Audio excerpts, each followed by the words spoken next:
Okay, we'll call the December 11th Village of Waunakee Plan Commission meeting to order. Roll call, Tracy. Chris Zellner. Steve Kraus. Here. Gary Hertzberg. Here. Pat McGowan. Brad Zeman. Here. Brian Malish. Here. Tim Black. Here.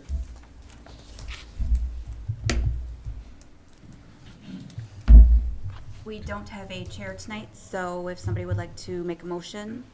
Motion to have Gary Hertzberg fill in for Commissioner Zellner tonight. Second that. Okay, good looking haircut. Nice. All those in favor, say aye. Aye. Opposed? Gary. There we go. Minutes from the November 13th meeting. Move approval as presented. Second. Motion been made and seconded to approve the November 13 minutes. All those in favor? Aye. Opposed? Motion carries. Public comment, is there anybody in the audience that has public comment on any item that's not on the agenda this evening? Okay, so the public comment on Mr. Hovey's buildings, that doesn't come till the end when it's we received a letter from the village. Well, first, we won't, should we hold that? Yeah, Gary, I think if you got comments related to a particular agenda item, it'll be up to the chair if he Chair, wants if we to wanna take have comments, comments. you know, at that point. Okay. So we'd have to wait till the Hovde item comes up for comment on that. And that will be how long, Well, it's on the, Half hour to an hour? yeah, half hour to an hour. Half hour to an hour. All right, there are no public comments. I'll close public comments. Presentations, our first presentation tonight is on the housing study by Carpsey. Yeah, Matthew's here from Capital Area Regional Planning Commission, and so he's gonna walk you through the housing study that you guys have authorized us to proceed with. And so we're not intending to take any action tonight, it's just really an informational purposes, and then decide what our next steps would be. Thank you, Kevin, and thanks for very much for having me tonight. So my name is Matt Covert. I'm a community planner with the Capital Area Regional Planning Commission. Just to set the stage for why this is why I'm here tonight, we were asked by by staff of the village, working under the general direction of the village board, to start taking a look at the overall housing market and the housing supply and demand in the village, for the purposes of addressing an element within the comprehensive plan. If we could go next slide, please, Tracy. One more click. So the Waunakee Westport Joint Comprehensive Plan calls for a housing market analysis to evaluate, quote, demand for various types of housing in the village. The village seeks to learn, throughout this process, a few things. If you could give a click for me. Oh, do you have a? We got a clicker for you. Thank you. Really, it's in there. Thanks, appreciate it. So the village is seeking to learn more about, let's see, how do I, hello? Turn on. Is there a power button on it? There is a power button. I didn't turn it on. Oh, yeah. It might be telling me low battery here. Yeah, looks like we're telling me low battery. Tracy can click. I'll click. She's the The clicker. next one? Yes, thank you. So the village is seeking to learn, is it meeting its current housing needs? Where might it be missing the mark? And what will the village need to prepare for in order to meet future housing needs? Another click, please. This study that we helped out with for the village is addressing this first question and starting to point in some directions toward future information and information gathering that could be helpful as the village seeks to address its housing supply and demand. I'll structure this the same way that the study I did is structured. I'll talk about inventory, trends, supply, demographics, so who is demanding housing, what are those trends looking like, some physical characteristics of some of the housing unit supply that we have in the village, and the cost of housing relative to incomes, along with some conclusions and suggestions. Next slide, please. So the first question was, how many housing units and of what types? This will probably be information that a lot of you are familiar with, but just sort of helping provide some context. So as of June 2017, Waunakee had 5,226 housing units. About 3,500 of those are single-family homes, a couple hundred residential duplexes, and about 794 multifamily units, including senior housing, along with a variety of condominiums. Next slide, please. So 67%, 2/3 of all housing units in the Village of Waunakee are single-family homes. The countywide percentage is 53%, which of course is heavily weighted towards Madison and its supply of rental housing. But Waunakee is on the high end for percentage of housing units that are single family, at least among its peer communities. And on average, they are on larger lots than the cities and villages as a whole, especially on the low end of the spectrum. So this graph is sort of showing some groupings of 20%, 40%, 60%, 80%. And we see that Waunakee doesn't have as many real small lot single family developments as some other communities, especially like Madison, but that once you get closer towards the higher end of the spectrum, it looks very similar to a lot of other communities around the region. Next slide, please. There are 794 multifamily units on 58 lots in the village. That includes apartment buildings, senior housing, and residential units that are part of a mixed-use structure. So some of these are one-unit multifamily, which doesn't make it doesn't make total intuitive sense, but that's often a unit on top of a commercial space in some sort of mixed-use development. 8-unit structures are the second most common and contribute the largest number of units to the total mix. So it's definitely weighted pretty heavily toward the small unit spectrum, although there have been some changes recently that have resulted in some larger structures. There are 5 senior housing complexes in the village, at least as of June, ranging from 20 to 203 units. So pretty wide range there. Next slide, please. There are also quite a few duplexes and condominiums in Waunakee. This was sort of a surprise to me. There's 373 duplexes, and in this map, the duplexes are that pale yellow color. So there's kind of 2 groupings of duplexes. There's one grouping that's kind of found in the older residential area, right around just south of Main Street, where we are here right now. And then there's large strips of duplex developments located along major corridors, as you can see, stretching south from here along County Q and on the way in on some of those thoroughfares on the edges of town. There are 572 condominiums in 6 major clusters in Village of Waunakee, and you can see those in that light blue color there on the screen. Next slide, please. So what does this look like over time? Well, when we look at building permits, since 1990, the Village of Waunakee has grown from just under 6,000 people to about 13,600 as of the most recent available numbers. So it's been a really stunning level of growth. And a lot of that has come through, as you know, single-family development. Since 1990, the village has permitted over 2,400 single-family homes, 200 duplex units, and 621 multifamily units. We sort of see, the tail of the housing boom and bust here. This is relatively steady permitting of all 3 of these groupings of housing units up until about 2000, 2001, at which point multifamily started to trail off, and other than looks like 2003, and single family really shot through the roof. Since we've recovered from the recession, we've seen some blips of resurgence in multifamily construction. I understand there's some that have been permitted this year that aren't reflected here because those data aren't finalized yet, but that single-family construction has really rebounded in a big way. Next slide, please. At the same time, there's been sort of a differentiation of that market since from before the recession and after the recession. These are subdivision plats by average lot size, and we can pretty clearly see that there was in the run-up to the housing boom, there was larger and larger lots being built, residential lots. And since 2008, that trend has started going down. So we're sort of seeing a resurgence of single-family construction, but a little more emphasis on smaller lots and a little more compact than in some of the developments of the past 15 years. Next slide, please.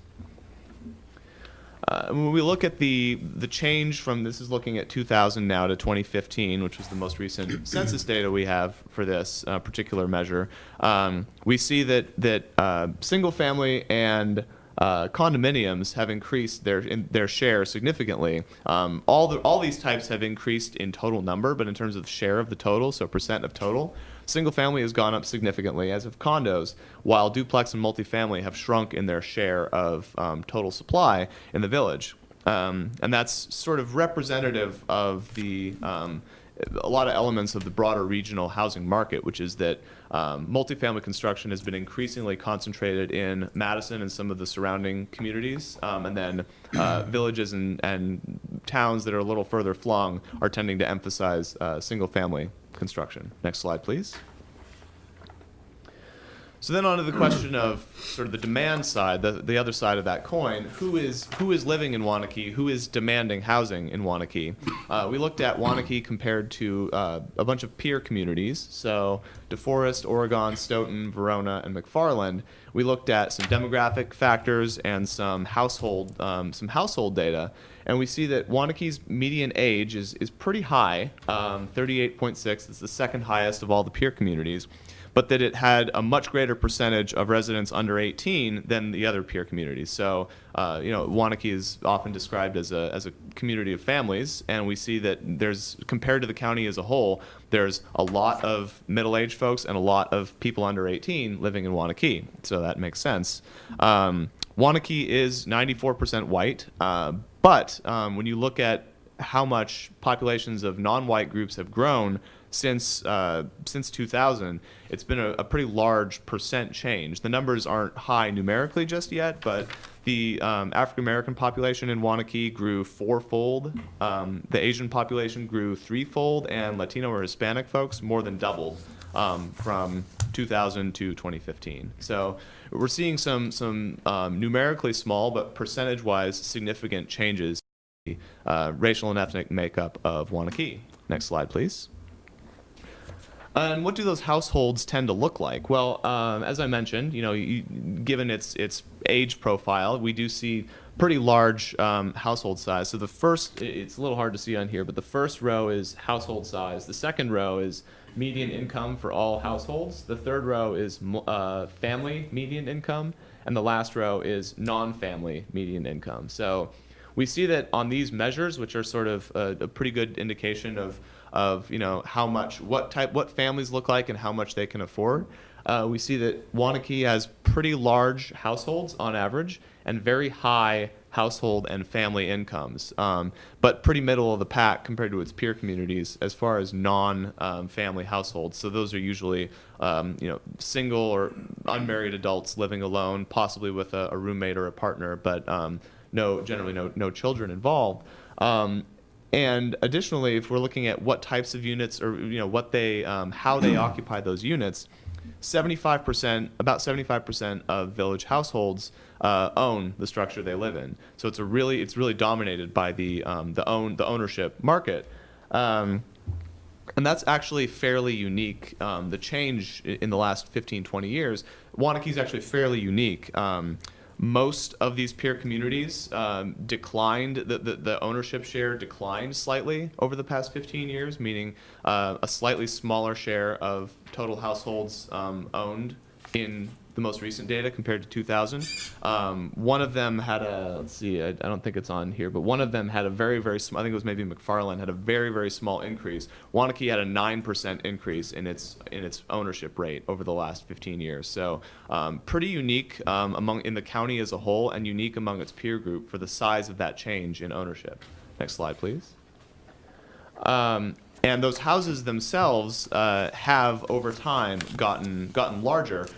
We weren't able to suss out exactly, when this change happened. As I mentioned, there was more of an emphasis recently on more compact development, but the number of, between 2000 and 2015, the number of total rooms and the total number of bedrooms grew pretty significantly. So we were seeing not just larger lots, but larger houses, especially in that high build run up to the financial crisis and the housing crisis. But just that note, sort of a note in here that we're not totally sure when that change happened. I'm not sure what the most recent housing construction looks like as far as number of rooms, number of bedrooms, but just that overall we see that pretty significant change from 6 rooms to almost 7 rooms from 2000 to 2015. Next slide, please. The last major issue that we covered in this study was cost. So this is as of June 2017, which is when we started compiling this data, and we see that at the time the median assessed home value was $310,500. The median price, meaning how much homes were actually going for, was about $11,000 higher. So it was a pretty hot market, and Zillow, the real estate research service, estimated that the housing prices, the median housing price in Waunakee, grew by about 7% in the past year, which was extremely hot. Those researchers expect it to cool off slightly to about 2% this coming year, but that it remains a pretty strong single-family home market. Prices being much higher than assessed value. And also of note to us, which was very interesting to us, was that the median assessed value has increased at a 25% faster clip than median income since 2000, which is, even despite the gains in income, we've seen an even faster gain in home prices. Next slide. And when it comes to rent, that's a little bit trickier to figure out. Most landlords don't just share contracted rents with just anybody. So one of the things we recommend is actually that the village conduct a more detailed analysis of advertised versus contracted rents, and where exactly those rents are, where exactly those units that Waunakee does have are where those prices are. But we actually see pretty stable, higher than Dane County as a whole, as you can see in this graph, but pretty stable rents hovering at around $1,350 a month on average for Waunakee's multifamily units. And that despite the tremendous population growth that the village has had. And so, that sort of is interesting to us from a numbers perspective. You would expect with relatively small changes in supply, you would expect those prices to be going up, but they're not. And so, whether that's because there just isn't tremendous multifamily pressure here because there's no, metro transit doesn't come out this far, or some other factor, it's still a really interesting data point that we think deserves a little bit closer look. Next slide, please. But one good proxy for the health of the rental market is vacancy rate. This is from Madison Gas and Electric. It's the percent of units within a zip code that are temporarily turned off for a period of time over the course of a quarter. And we know that around 5% vacancy rate is considered healthy. Dane County in general has a really hot rental market, to the point where there are some zip codes that report essentially 0 vacancy rate, meaning there is no turnover. People are in and out practically the same day in rental units. Waunakee is no different, and in fact, it's actually on the low end of vacancy rates for Dane County. And what that means is that when vacancy rate is extremely low, there's a lot of demand for rental housing, and landlords can use very high standards for tenant selection, or the prices might be higher than they would otherwise be if there was more supply on the market. So Waunakee is very similar, even though it doesn't have the supply that a place like Madison or some of those central core suburbs has. There's still pressure on that rental market. Next slide, please. So who's having trouble affording housing in Waunakee? This was, the question for us is, okay, you can look at aggregate numbers of income and aggregate numbers of cost, but who specifically is having trouble? This idea of cost burden means that households that pay more than 30% of their incomes towards housing expenses generally have a lot less left over for other major expenses like food, healthcare, childcare. They're considered to be cost burdened, meaning they're paying more than they probably should be for housing. Some people choose to pay more, based on amenities or location, but in general, it's a pretty good rule of thumb. In 2014, which was the most recent census data that was available for this, there were 1,000 households in Waunakee that were making median income or less who were paying more than 30% of their income toward rent. The countywide number is 30%. So Waunakee's actually doing pretty well on that metric. And you would think that it would be all renters, but it's not. There's actually 56% of these. 560 of those 1,000 households are people who own their own homes. Owning a home is not a bulwark against paying too much for housing. Next slide, please. So when we look at this from an income standpoint, we sort of sliced out folks making above the area median income, because we figure if just for the sake of analysis that if they are in housing that's too expensive for them, there's probably some factor other than price that they're considering. So we're looking kind of at the people making between very, very low income all the way up to the median income. And this is for renters. So this is renter households. And it's looking at the blue bar is from 2005. It's a 5-year period. And the red bar is up to 2014, which is another 5-year period. So we can kind of compare these two data sets. And what's really interesting to us, could you give me a click, Tracy? Is that we see this movement here from a really sizable drop in the cost burden for pretty low income renters from 2005 to 2014. But in that next income bracket up, it's an almost identically sized increase in cost burden over that time, which is a really interesting data point. That tells us that, absent a really huge increase in supply or demand, there's no indication that either one is necessarily the case, especially over that time frame. Not a lot of housing was being built, period, after 2008.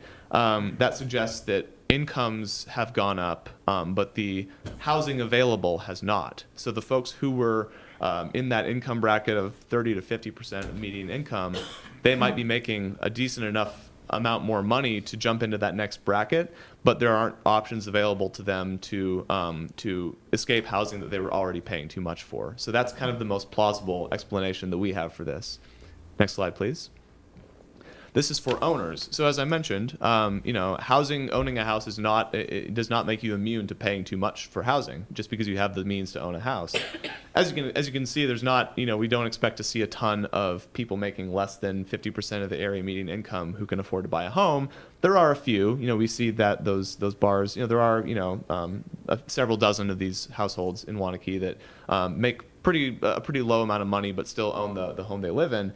But when you look up toward that more moderate income chunk of the spectrum, if you could click for me, please, we see a similar phenomenon happening where cost burden is decreasing among one income group, and in the next income group up, it's increasing. That suggests that, to me, that really echoes that data point that we have about the cost of housing rising faster than incomes. So their incomes are going up enough to put them in another bracket, but housing is outstripping that pay increase. There could be some other factors at play here as well. Again, this is only up through 2014, so this doesn't account for maybe some more recent changes, but we think that because of what we're seeing here, this definitely merits some attention. Next slide, please. So there's more in this study, and I realized when I got here, I was talking to some people, and they said, "Oh, do you have copies of this?" And I said, "No, I don't. I didn't print out copies of this." So I apologize for that oversight. And if you guys would like me to make the study, or like the village staff to make the study available, I'm sure we could work something out. But It's on our website, so Is it on it is the website? available as part of the packet that the Plan Commission was in, so it's Okay. accessible. Perfect. Thank you. So, Waunakee has grown rapidly. We all know that. The village has changed a lot over the past 10, 15, 20 years. Most of this growth has been accommodated by single-family homes. No surprise there.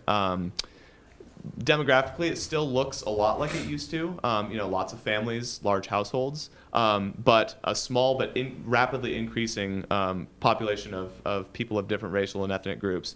And a lot of, we're seeing the beginning of a lot of growth pressure for multifamily development. Those prices haven't really gone up yet, but supply hasn't really gone up much. I know there's been a few projects approved the last couple years, but it's a region-wide housing market, and there's a lot of pressures for multifamily housing, even in communities that aren't on the metro transit lines. And that the rent question is very interesting and should probably be explored a little further. Moderately low-income households are definitely having trouble affording their housing, even as their incomes increase, and that a more detailed study of that, as I mentioned, contracted versus asked or advertised versus contracted rent is definitely a pretty good idea. I also have a section at the end that goes over the village's goals and policies and in the comprehensive plan as they relate to housing. And I identify in the report some particular policies that, in light of changing information, could stand to be clarified or, looked at in a new light as we see, things changing region-wide. So that's, again, this is just sort of phase one of a broader look that the board and the staff are taking toward housing. We were really happy to be able to help out. And if any of you have any questions, I'm happy to answer a few, unless are we good on time? Fine. Okay. Commission members, any questions or comments? Not yet. Kevin, any thoughts, or? Thank you. Yeah, Yeah, yeah, thank you. very nice. Informative. And I've got my information is here, and the village, I've been talking to them, so they've got my information as well, Kevin and Todd and Tracy. So if anybody has any questions or comments about the report, happy to get them. My contact information is up here, or you can talk to them. So thank you. Thank you. Thank Thanks for your you. time. Gary, I think at a staff level, we'll try and we'll have some more discussions with CARPC, maybe formulate some next steps and what we want to move forward with. All right, great. We'll move on to old business, discuss and take action on revise amendment to the conditional use permit for Meridian Valley Road Condo Association, the Storage Shop USA. Kevin? Yeah, what we've done is Brian has put into words, I think, the understanding that we all had at the last Plan Commission meeting. We've also shared the proposed conditional use permit with the owners, including all the owners, and I think we have a general consensus or support from all the owners on this proposal. There was one small change, Brian wanted to add it. So, yeah, from when time your packets went out, there was communications that I was having with Mr. Farnsworth and Mr. Hagerman. And they had shared with me a compromise that the owners had reached, at least at a majority level. I'm just going to read it to you. This language effectively goes in at the end of what is now Section 2K2. And it gives a little bit more flexibility for owners if they own multiple units. When it comes to the parking, it says, the unit owner shall park the business-related vehicle overnight in the parking stall furthest from an adjoining unit if the adjoining units are not owned by the same owner. And so I think that was just another way that there was a compromise among the unit owners on some flexibility. But as far as I'm aware, this document with some of the changes, or this document with this change is acceptable to a majority of the condo unit owners, and so, and I think it basically what it does is it takes some of the earlier actions that the Village Plan Commission had done, dating back to when Mr. Stockham was still the consultant, and basically gets everything into one document, including some of the recent action that we've taken, the last one being on this parking issue. Comments from commission members? Are there members, owners here tonight? Are you, Dean, or whatever, what our attorney has said? Has he represented pretty much what you guys have? Yeah, I think so, and we've certainly agreed to it. I think that one of the things that Kevin and Brian have asked of us earlier on was to try to get you guys out of it. So I guess I'd only suggest, I'm not trying to mix it up at all, but suggest that we maybe don't try to define this business use thing, because that's going to end up still being a conundrum as units change hands and so on. But if Eric is fine with us parking as far away from a unit as possible, it seems like that and one car and all the other stuff we talked about should be adequate. So I just throw that out there. You want to try to define business use or not, because that's somewhat difficult. Other than that, I think that I'm speaking for everyone to say that we're pretty happy with this as a resolution to the problem.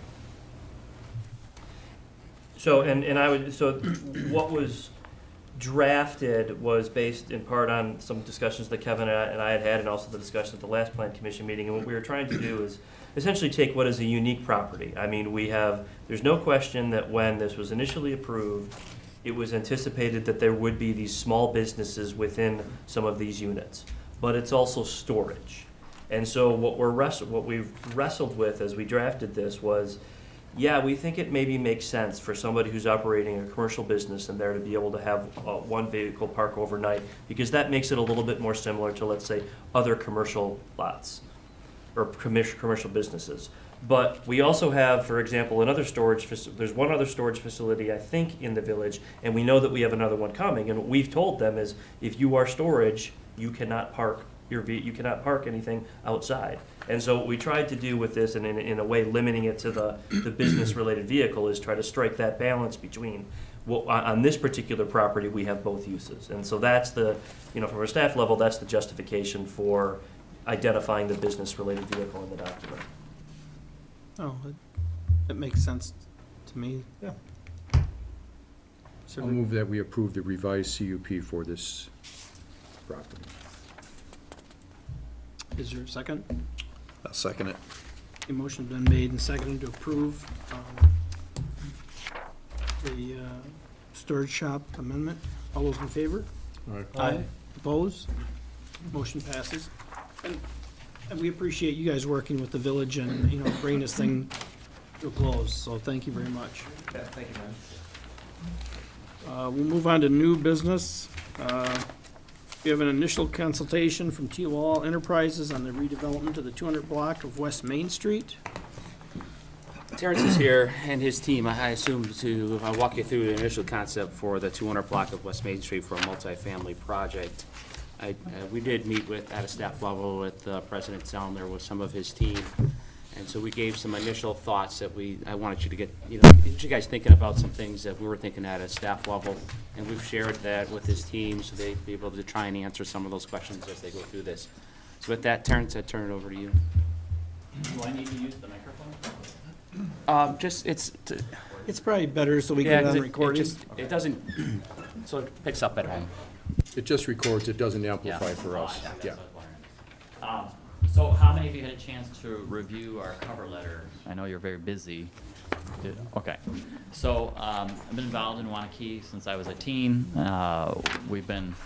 Your staff has been trying to talk to us about coming to Waunakee and developing some multifamily here for quite a few years.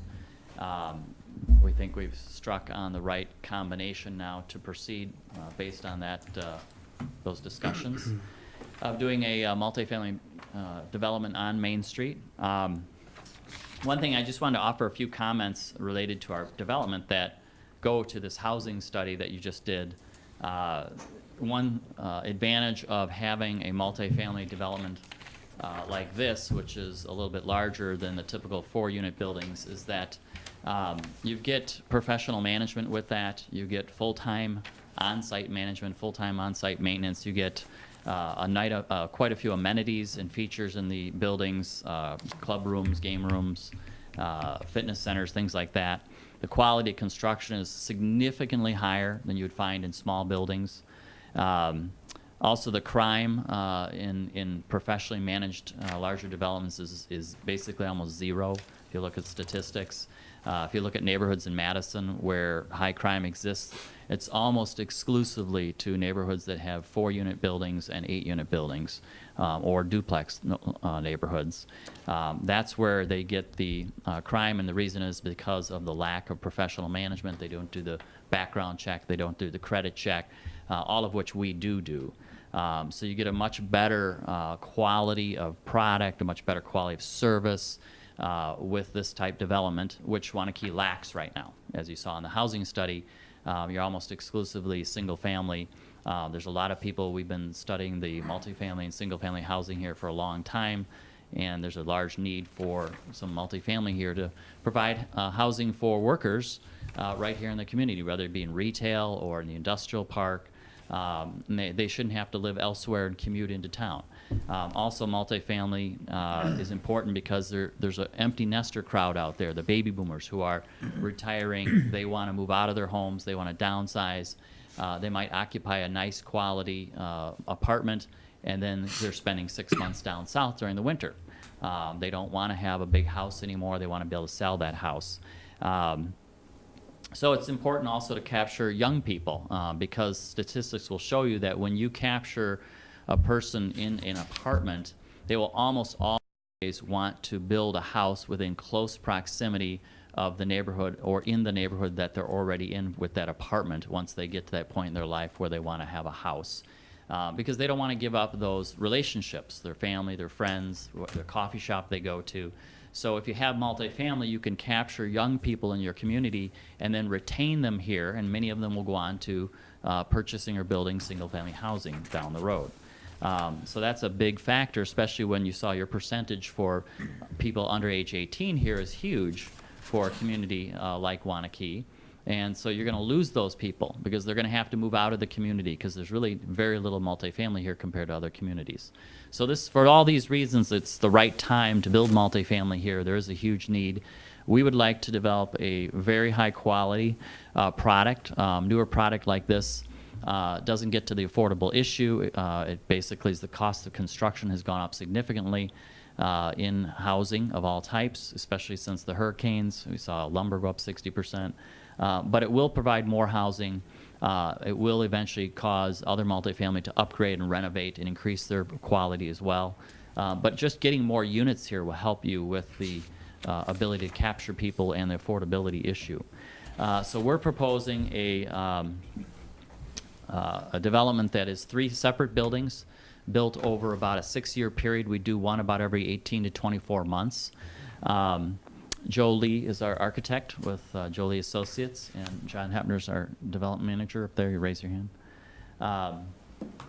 We have placed these properties. These are the properties where the Green Bay called the Packer House is. Everybody knows where that is.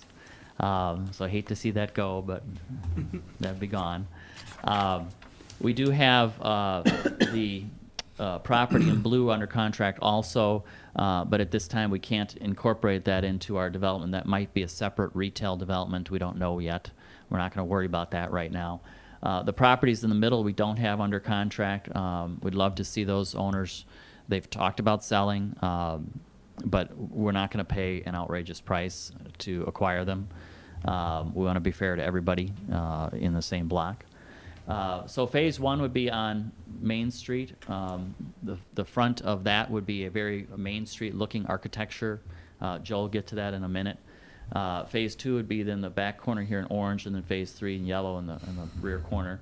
We would vacate part of the alley between phase 1 and phase 2 because that would be the entrance to our underground garage. The entire building would have underground parking, including underneath the landscape courtyard, which we'll get to in a minute. Can you flip to the next, the site plan? Yeah, but can you have bring that up? Oh, Tracy can. Yeah, there you go. So there's a really exceptional courtyard design here. If you go to our Veritas Village development on Mifflin Street in downtown Madison, and then go in there, just knock on the door there, and the leasing agent will let you in anytime. And we have a really exceptional courtyard in there that we would like to duplicate here. It's just phenomenal. It's landscaped, and this sits above the parking garage, by the way. This one has a lounge swimming pool in it also. The one we're proposing would have a much larger swimming pool with a pavilion, barbecue area, lots of green space and landscaping. It'd be really, really a nice amenity for the residents here. We want to also talk to you about tonight is we're not asking for any decision. We're just asking for your feedback. Are we going in the general direction the right way, or are we just going totally off the base and we ought to change directions? So we want to get your individual feedback. You don't have to vote on anything tonight. We'll come back to you later with a more defined and refined plan, and then we'll ask for a GDP or PUD GDP approval for zoning, and eventually an SIP approval. So we'll be back before you probably dozens of times as we go through this process. Do you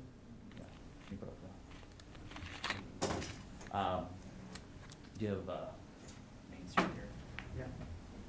Yeah. We're going to show you what something like we've done in Middleton. Have any of you been to Middleton, downtown Middleton lately? No. So drive downtown Middleton, Parmenter, and Hubbard. This is a new building. We tore down 3 buildings. Eventually, we'll tear down 6 buildings total, 3 phases in Middleton.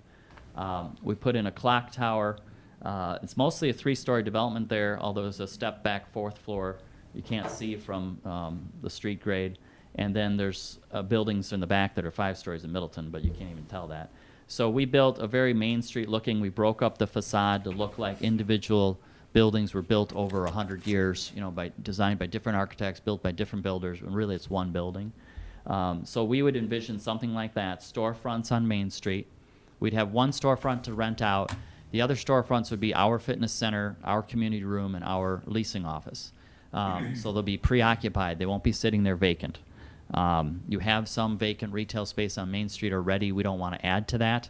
Down the road, we could, move things around later if we wanted to, and maybe rent out that space and move our fitness center someplace else in the building. But right now, I think it's important to occupy that space right on Main Street with uses and see activity and people in them. And those will be set up as individual storefronts. We'll even put up signage on each of those storefronts, fitness center or whatever, that will make it look like storefronts. So we could do something in the corner like a clock tower or something if you wanted. Again, we'll use very high quality materials, brick, hardy plank. All of our buildings have ceiling heights 1 foot higher than most of our competition. Our hallways are 6 feet wide, not 4. We insulate the walls of the bedroom. We put in ice makers. All these extra things that we call condominium quality. In other words, it's like you own it. It's a quality level that you could live in for a long time, because many of our residents do want to live in our buildings for a long time. So we're not going cheap. We're doing all the extra things to make this a very high quality development.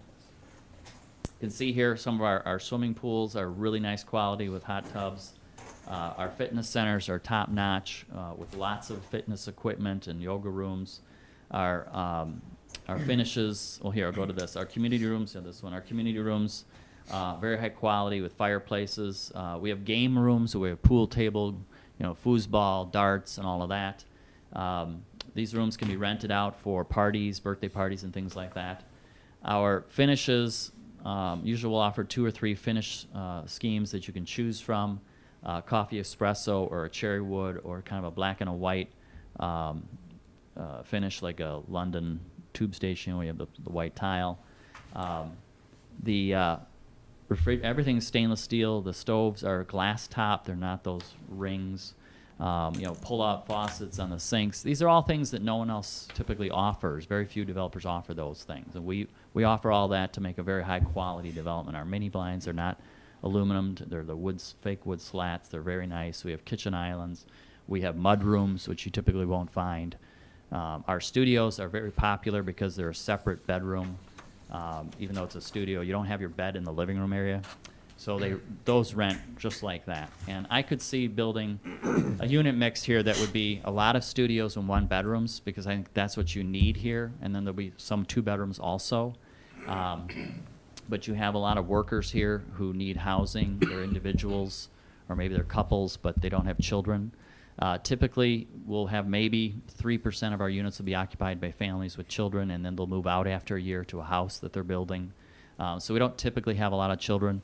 This type of development offers a big advantage to you because it is a large tax base that supports your school system. This will, over half the tax dollars will support your school system. And yet the amount of children that we have in a property like this is typically fewer than 3 or 4 or 5 children. So there's no burden on your school system. It's all pure profit, so to speak, for your school district. A lot of tax base with no burden of children. We do rent to families with children, but we just find they typically move out after a year or 2 when they get a house. So it's a very, very high quality development. I'm going to let Joe talk a little bit about the architecture and what we're thinking about on that.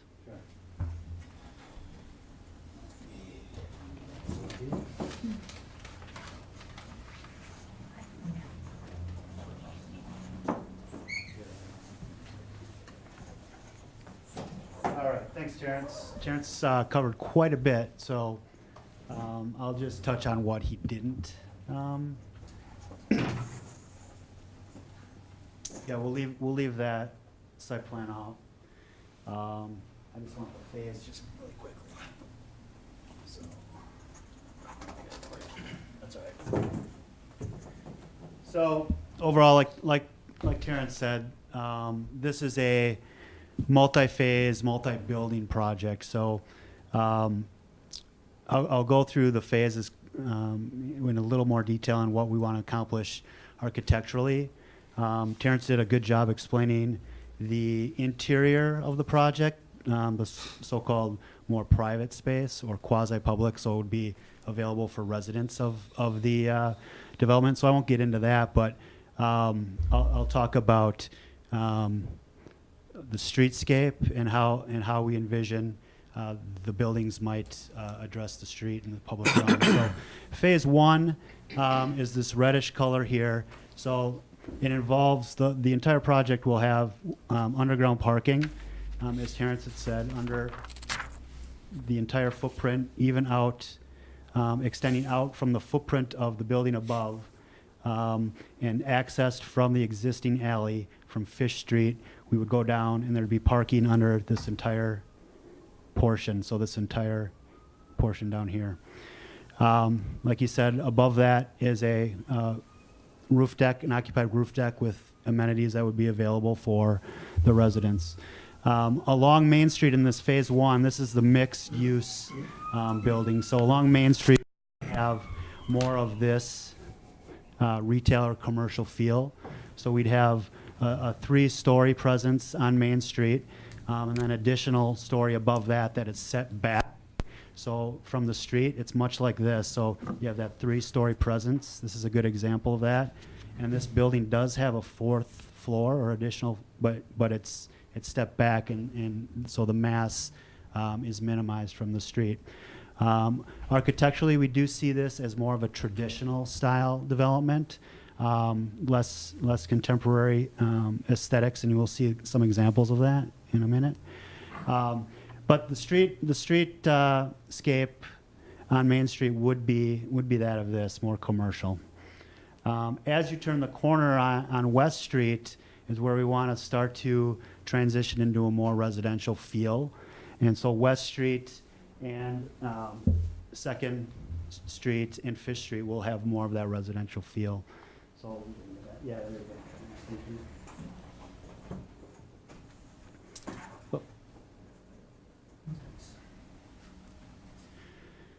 So these two boards are an example. This is really contemporary. We don't envision this, but there are some things to point out for this. Is again, you have that 3-story feel on the street, and it steps back. That's really what, planning-wise, we want to accomplish, to bring down the scale of the building along West, 2nd, and Fish. Some other things that we want to do is have walk-up units for every unit on the ground floor. So you can see on the site plan, there's the sidewalks that come out from the ground floor out to the public sidewalk. So we want to do that. You can see some examples of that on this board here, where each unit has a walk-up. You can even see it on here. It's a different aesthetic, but it still has the same planning principles. Another thing to highlight is that the zone in the setbacks along West, 2nd, and Fish are similar, if not even a little bit more than some of the existing setbacks along 2nd. So that allows us to do some pretty substantial landscaping, again, to break down the scale, give it a little more pedestrian-friendly experience along those streets. So you can see some of that. This project is built, right up, 6 feet from the sidewalk. Ours are proposed to be back 15 or even 20 feet in some instances to allow for some better landscaping like that. The second phase would be the corner of West and 2nd. And again, this would be built south of the first phase, but connected to the first phase, because for a couple of reasons. For parking, the entire parking will be connected underground, and then we want residents to have access to the common space amenities that will all be in this first phase. So they don't have to go out of their conditioned space. They can walk down the hall and get to the first phase. But we do want that to be read. We want that to read as a different building. So the strategy would be to minimize the mass and to squeeze that down so that from the street, it's seen as a different building. We can even have different architectural aesthetic to accomplish that as well. An example of that is this board here. So this project, this top image and this bottom image are the same project. So it's an entire block on the east side of Madison, and we used the same strategy where one side, which is across the street from the Constellation, a big, tall, modern building, we wanted to have more of a contemporary aesthetic. The other side is across the street from some smaller scale residential, 2-story duplex and single families. We wanted that to have more of a traditional aesthetic. So we can envision doing something like that here where we're changing, so it doesn't look just like one huge, massive development, but it looks like 3 smaller buildings that are contiguous. The third phase then would be just east of the second phase, south of the alley, same kind of thing. The parking would extend out under the courtyard. So this becomes at the end of the project one continuous usable outdoor courtyard space. Again, all the buildings would be connected at the end of the project so that the residents can use all the common space amenities, and the parking could be contiguous as well. Again, along Second Street, we would do some of the same strategies where we break up the facade, we break up the massing, we have the walk-up units, whether we have flat roofs or pitched roofs along here. That's yet to be seen as we develop the design. We could figure that out. But again, all along the street facades, that top floor steps back so that it has a story presence along the public road. So that is it in a nutshell, unless I missed anything, Terrence. Porches. Yep. Porches, yep. I think I said that all along the public street. At the ground level, we'll have the walk-up units with porches and stairs, depending on how the grade works out. But the idea is to have the feeling, a really residential feeling that relates to the other side of the streets, and to have more of an individual entry residential look. The Main Street one, we want to kind of take a cue from what we did in Middleton Center. Also, I thought Hovde did a good job. It kills me to compliment another developer. With their project of the Lone Girls, very nice. I thought they did a terrific job there with the different facades and the old world historic look to the building. I think that's just fantastic. So let's open up for questions. If you have any questions or just guidance, if you, for example, I could give you an example of, do you like, a traditional look with, that kind of housing look on one of the residential sides, or do you want a more contemporary look or something in between like this? Do you want to have 3 different looks for the 3 different buildings, or would you like them all to be more similar in an architecture? And maybe you could give some feedback on what you think. And it's just initial. You can change your mind later. Gary, I think we could probably kick it off with a staff level. Ed and I, we've shared some of these comments with them. Certainly you guys can echo which ones you think would be appropriate. Certainly it's a high-quality architectural building. We're certainly supportive of the level of architecture that's being proposed. The amenities are high. We do like the setbacks, because I think that's going to be a concern from within the neighborhoods that live, adjacent to this property. They are matching some setbacks that are already in place, but even though probably 2-story buildings, and this will have more of a 2.5 to 3-story building, depending on how the architecture works out. It's consistent with our comprehensive plan. This is what our downtown was envisioned all along in terms of our planning documents. However, it will require a change in zoning, and there's a public process that's involved with that. And so we're going to have to involve the neighbors, and we always encourage a developer to have neighborhood meetings and just get some feedback before you bring it back to us. couple other things, that we struck on, and I don't know how important they are, the massing of a structure, and maybe they've already found some mitigating ways of getting around that. One thing that Chris Elner brought up was the impact to the traffic, not necessarily to Main Street or Q, but really to just those particular neighborhoods. Is it gonna have some impact to the traffic movements for that particular neighborhood? The 4-story, if it's set back properly, probably fits in, but that's something we're gonna have to be able to demonstrate. We pointed out the parking needs. Our standards are higher than the surrounding communities. I think there's some flexibility in us, and we're gonna actually propose some flexibility on the Hubdy project on a different agenda item. And then, the last item is that market absorption. We have the Hubdy project, we've had proposed commercial or multifamily on Q, and then this, and so we want to have a good understanding of how all these units are going to be absorbed within the market. I think Kevin has captured our previous conversation. I just want to re-emphasize, it's not so much about the architectural style, but that the ground levels engage the public realm. Okay. So if you go across the street on Second in those transition blocks, I think it's important that there are real doors that access real people living there. You're gonna have common entry points for the upper stories, we get that. But love to see mailboxes, lights going on and off, and coming to my house, it's the first door from the corner. You don't have to go through the common lobby, down a hallway.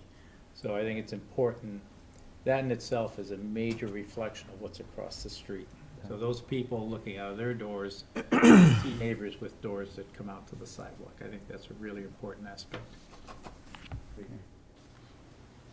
Commission members, comments, thoughts? Well, I've seen majority of the projects and all high quality. They've seemed to have a positive impact in the communities they've gone in, especially with Middleton right now going in, doing some good things in downtown, so I don't see any Steve? objection. You've described all these as rental units and that sort of thing. This may be longer term, but would there be any plan down the road to potentially sell these, the individual units as condos? They're built to the quality level that they could be condominiumized. Okay, that would be easy because the physical nature of them is already there because of what we're doing with the quality and the height of the ceiling, the hallways, and everything individual up with your own laundry units. Everything is in there. Right now, under the government rules, Freddie Mac, Fannie Mae rules, condominiumizing a rental property is almost impossible. You wouldn't be able to get financing. The buyers would not be able to get financing to buy the units. Now, if those rules were to change, then that situation would change. But right now, I'd have to be honest with you and say that under those rules, it would be impossible. But I could certainly see that. I did that once in the past, before the more strict rules were passed. But it was certainly set up for it, Yeah, it was, as Ed described with the individual entrances, for an example, that would be a real plus as opposed to having a common hallway or something like that. And I realize that would be down the road, but I think you've described it well. These are built that sort of thing could happen, but at this point, it appears that based on the rules, you have no intentions to pursue that. Right. Now, these individual entrances at ground level, those are real entrances. They also have a second door to the hallway.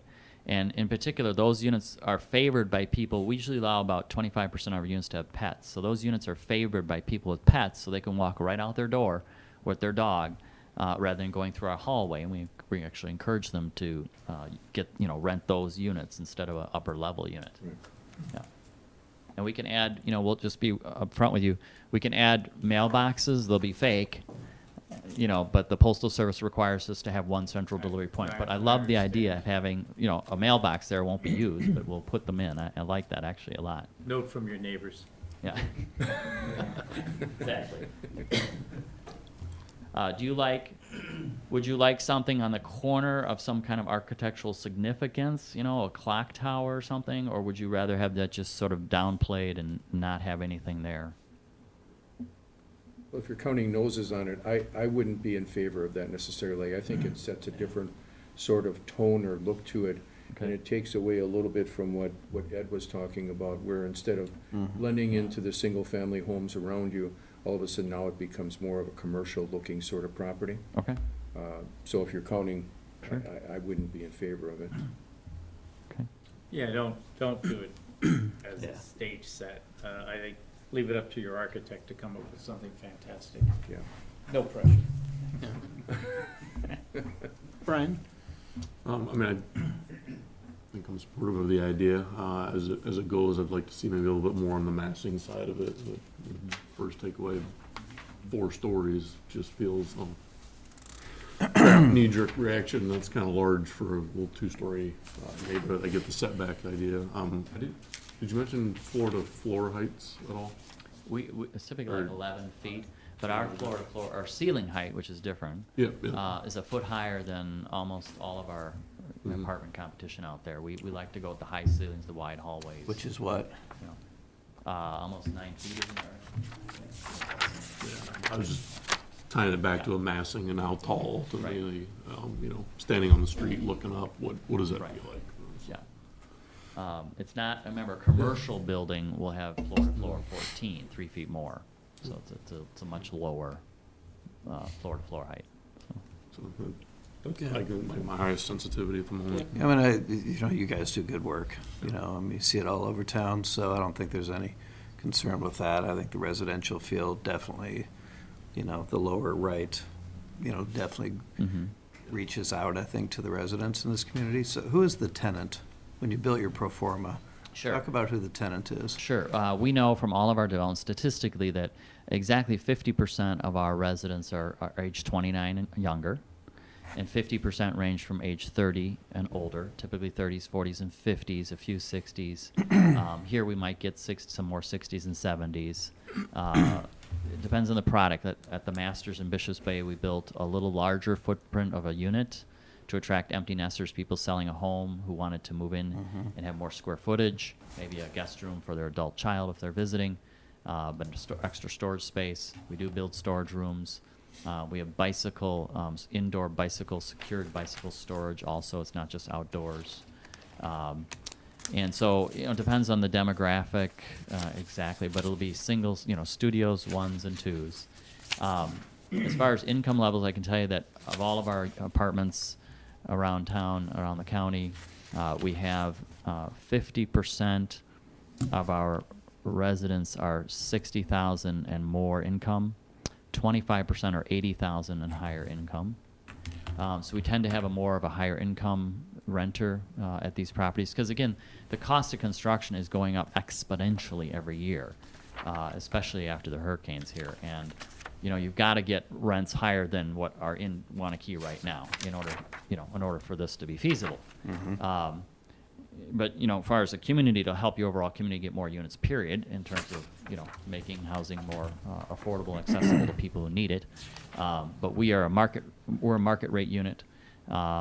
We're doing the extra, mud rooms, the laundry in the units, the higher ceilings, insulating the walls.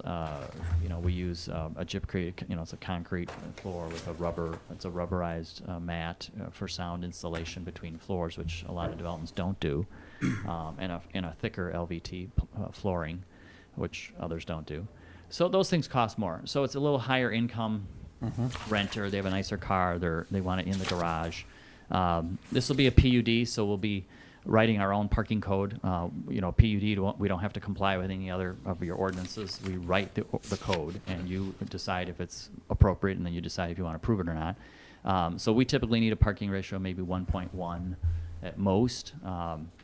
Statistics show, as well as our own experience, that younger people don't own cars as a high percentage as used to as prior generations. So, in fact, 30 to 40%, they say, of some of these millennials don't own a car but have a driver's license. Right. So we don't need as much parking as you would need in the old days. In fact, we don't want to have too much parking. That's a negative because then, people don't have a sense of urgency to rent the underground parking and use it. We want people using and renting the parking underground. We don't want them parking on the local street.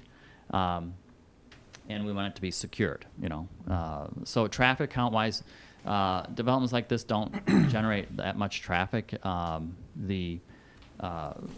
People do leave at different hours of the day. They have different shifts.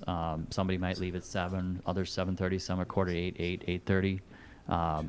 We're not getting the old days of the very strict shift that everybody has to be work at 8. It just doesn't exist anymore. 20% of the people at any one time aren't going to work during the day. They're going someplace else for work, maybe a client's office, or they're on vacation, or they're sick. So we're getting a different traffic situation than in the old days that you would get. Let's see, what else can I tell you? We can do flat roofs or gabled roofs. You can give us feedback on that. We will incorporate some brick or some stone, along with hardy plank in different colors. We'll do that. We'll have nice railings like you see here.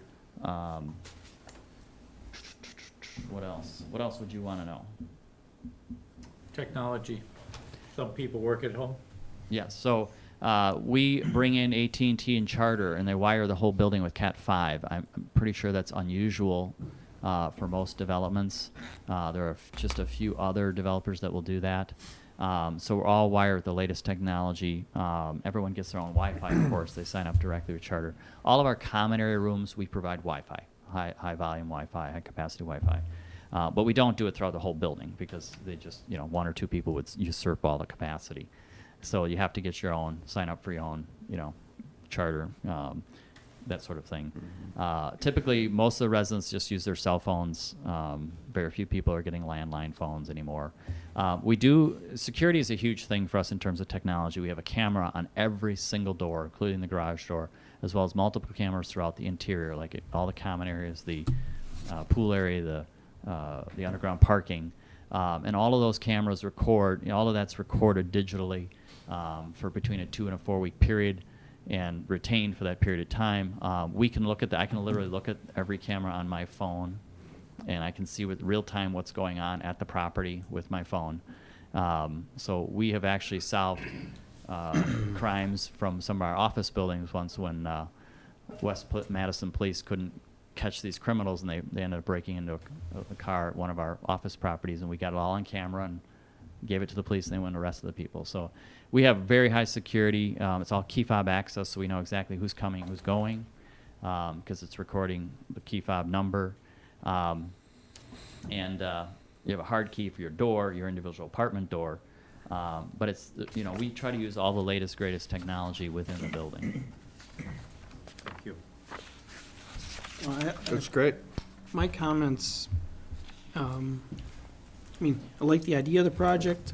I'm a little concerned about, the absorption of, and, the CARPC report was good for us, but as you looked, we brought in 100 in 2014, Hovde's another 100, this is 175.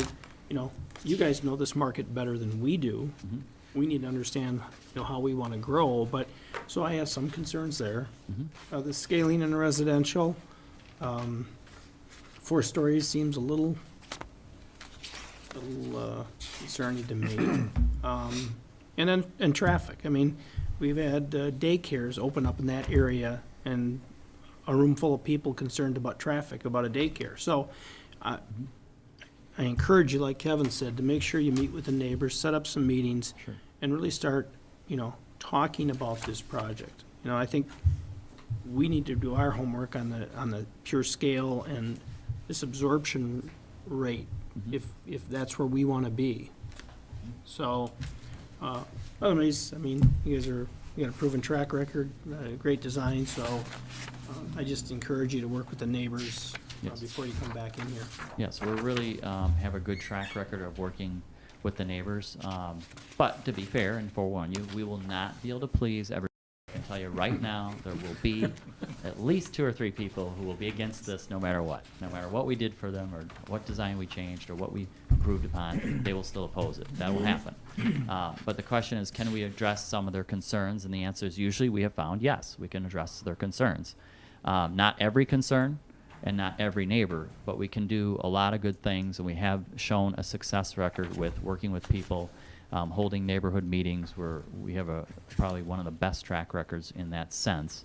And we've made changes based on people. Sometimes neighbors come up with really great ideas that we incorporate, and we really appreciate it. sometimes maybe they don't understand the market, and so they can't comprehend, you know, what we're doing or why, and I understand that, you know, they're not in the business, we are. But I would say this, the quality of this, and it's all a package deal. You know, if we start talking about not having that fourth floor, which is step back and you can't see it from the street. I mean, you'd need to stand on top of another building somewhere to see it. You know, then we've got to start deleting amenities, because the cost of the amenities is divided up by the number of units, so you get a per cost budget amount. Yep. And if we take down the number of units, then we have to cut out so much cost, and we got to find places to do that. So it's a package deal. And then, you know, I say that landscaping is really, really one of the important things. I use Bruce Company. We put in lots of flowers. I love flowers. Love great landscaping. We buy trees from them. We have a deal with them because we buy a lot of trees, and they give us a larger caliper tree, so you're not getting something little stick. You're getting a real tree that's 3 or 3.5 inch caliper rather than 1 or 1.5 inch. So we've invest more in landscaping, nicer landscaping, more mature landscaping, and more flowers than what you'll find on almost any property I've seen.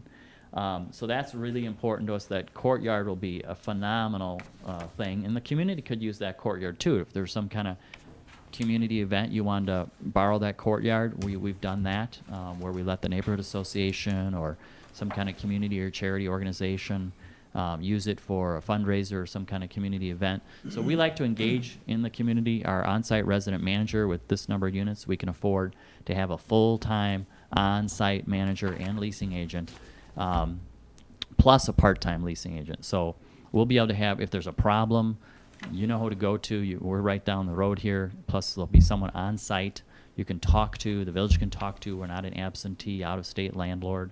And we pick up litter, not just on our property. You know, we go out into the street and we pick up litter on the street. You know, we want our neighborhood to look good. We get involved in the community. We make donations. We've been doing that in Waunakee for, you don't know that, but for a long time, for probably 10 years. And we like to support the community in many ways. So we get involved there in doing that. So there's just a lot of extra things that we do that, you know, as part of that package. You know, I mean, we're not just coming and building a building and leaving. You know, we're going to be part of your community and part of the community. I've been here coming to Waunakee since I was a teen, you know, for a long time. Going to O'Malley's Farm Cafe, you know, for breakfast. And Terrence, if you could come with agreement with those other property owners, would you put a phase 4 in? Would that be your ultimate plan? Yes, I mean, if that were possible and they were interested, yes, I would be very interested in doing that. There'd be a phase 4, would be, you know, 8 years instead of 6. You know, right now we just have the one property under contract, so I envision that being maybe it's a drive-up coffee shop or something. I don't know. I don't know. I'm not worrying about that right now. We'll probably come back for approval separately on that. Too complicated to worry about right now.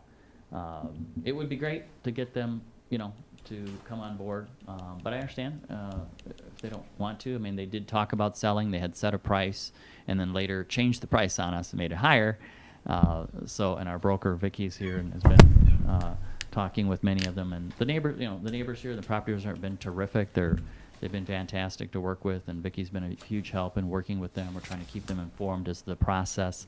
This is one thing I want to emphasize. You know, it's going to take time to get through your process, right? I mean, we're going to get a lot of meetings and probably over 100 meetings when we're done with this. You know, in terms of getting everything in place, and that's going to take time. You know, we have to make sure we keep our property owners informed and up to date and understanding the process and what's involved, right. and you know, that it's not under our control. It's a process, right. We just have to go through, right? Okay. Yeah. The other thing, absorption-wise, I just should comment because you brought that up. It's only 60 units per phase. I love doing phases of between 50 and 75 units because I can rent those in one season, you know, very quickly. More than I found, you know, you bring 100 units or more online in one season, it's harder to get that many rented in one season. You get them rented eventually, you know. This is being phased in. You know, we'll build one phase. That'll take about 12 months. Lease it up. That'll take a few months or more, 6 months. Get it stabilized, another 12 months. That's 24 months. So then we do the next phase. So it's 24 months for every phase. So it'd be over a 6-year period. This number of units over 6 years is like nothing. I mean, that's not even touching your issue in terms of what you need in housing here, in terms of multifamily. You saw one statistic there that said you needed like 1,000 units right away. You need a lot more than that. I've been looking at the statistics, and I actually compared specifically to Middleton and to Oregon and McFarland, and you definitely need multifamily here quickly, because it goes to keeping young people here and filling up your housing stock, your single-family housing stock later when people start moving out of that. Provide opportunities, but also this provides huge support for retail on Main Street. I mean, you have some vacancies on Main Street. You're at that cusp. We've seen this with other communities. You're kind of transitioning from one kind of retail to a more higher-end retail. It costs more to build those buildings. The rents have to be higher. You've got some vacancy on Main Street, and bringing in more housing, more density will help fill that because you'll have more customers. And without customers and bodies and traffic, you got to have traffic. It's a two-way street. Without traffic, right, you can't support the retail. So your Main Street will start to revive here, as you bring in Hovde's property, our development. You're going to start to see that revival occur on Main Street over the next 3 to 5 years. It'll come, it'll transition, but you got to have the units. We call it, you got to have the heads in beds, we say, to make this happen. I used to come out here right to Omar O'Malley's Farm Cafe, to Brian's Diner. I can go out to Lone Girl now, but other than that, there's not a lot of choices for restaurants. We don't come out to Waunakee from the east side of Madison like we used to. Heck, we used to come out here every week, for dinner or breakfast or something, and ride our bike or drive. And we just aren't doing that as much because there aren't as many choices anymore. And it would be nice to get those back here and open up some opportunities for young people to open up businesses and restaurants, to stay in the community instead of leaving their families here and going elsewhere. All right. Anything else? We're good? Well, thank you. If you Thank think you of very anything much. else, Thank just you guys email very me. much. Thank Great you. job. Yep. Okay, next we have a public hearing and discussion, take action on a conditional use permit for duplex at 301 West Second Street. So Kevin, do you want to This introduce? is a vacant lot located at 301 West Second Street. And it's also known as the former Kissling property. What they're requesting is a conditional use permit. A conditional use is required because they have 2 units on one lot.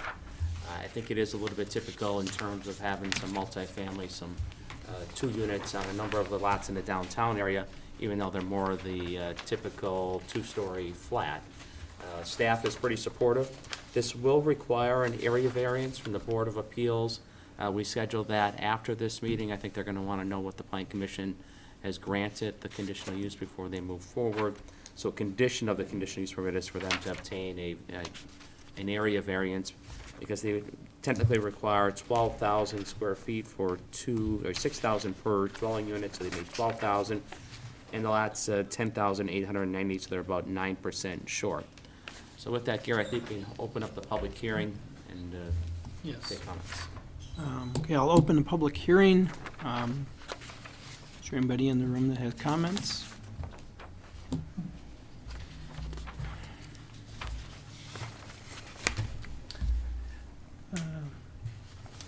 Okay, I think right now, it doesn't look like anybody has comments at the public hearing, so I will close the public hearing. And, Well, staff would recommend approval with the 2 conditions: a proper area variance is obtained and a parking agreement including a maintenance with the neighboring property. Motion to approve the project with the recommended. I saw add a couple, and there was something on the utilities you want to add. Oh, thanks. Satisfy staff comments as a third condition. Yeah, please. Motion to approve the project as presented, and incorporating the staff comments as recommended. is there a second? A second. Okay, motion been made and seconded. Additional comments from commissioners? All those in favor? Aye. Opposed? The motion passes. Next will be discuss and take action on a site plan for Helen Brand Glass addition, 211 Meridian Valley Road. Kevin? I think the applicant, is someone here from Keller? Yeah. Go through the proposal, and then we can follow that up with staff comments. It looks like we've got a change in our agenda management, so part of my staff recommendation got cut off, so I'll put one together while he's presenting.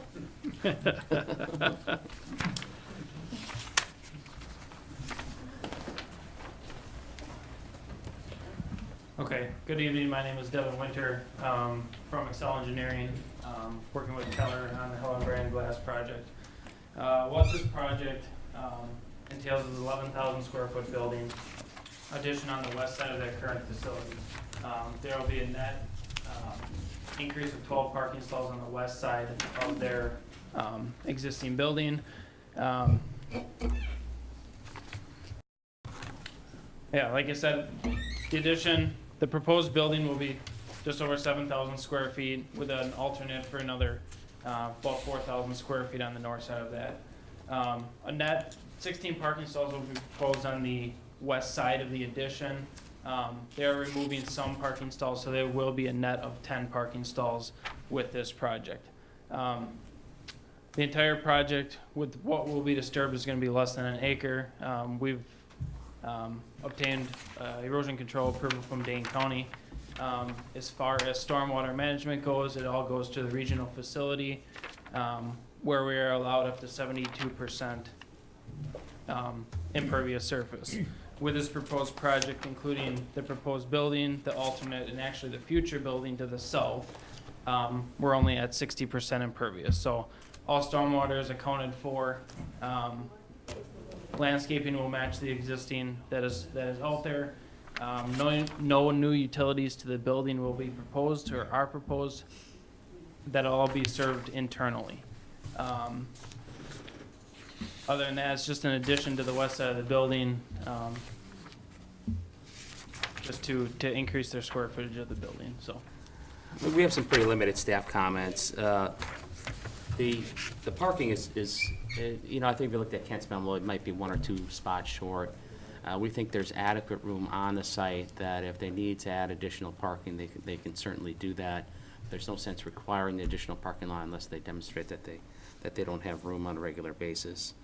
The stormwater, like you said, is being satisfied to meet our standards, and then all the lighting meets our standards in terms of having no light spill off of the property.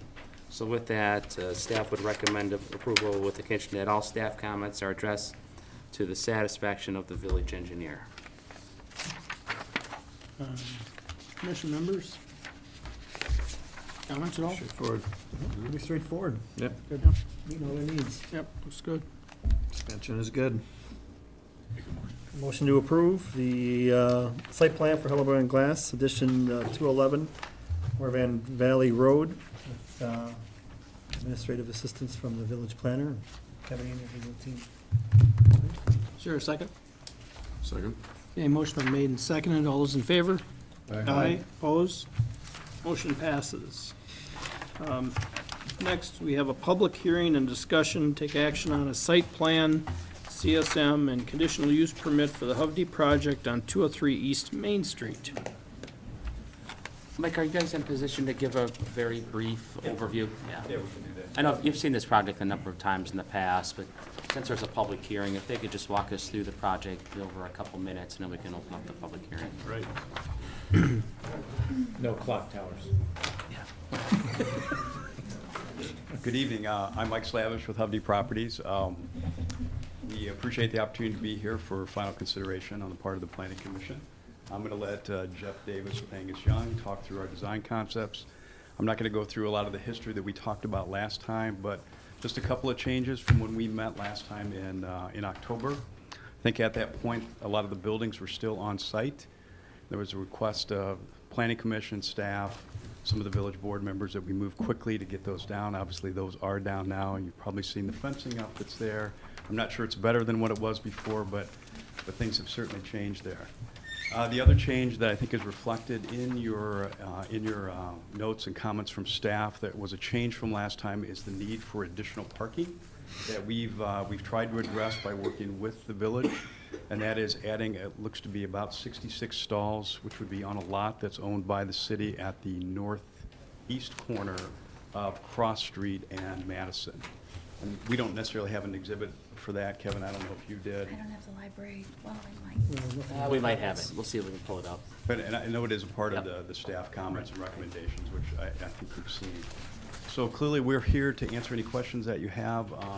Again, in terms of recap on the design and the concept, I'll turn that over to Jeff Davis. Thank you. I'm going to just start with the site plan. Sorry. There we go. All right, you can go to the next sheet. Next one after that. Sorry, this is the CSM, so it'll be after this. Yep. Working on it. Sorry. Sorry. Nope, keep going. Sorry.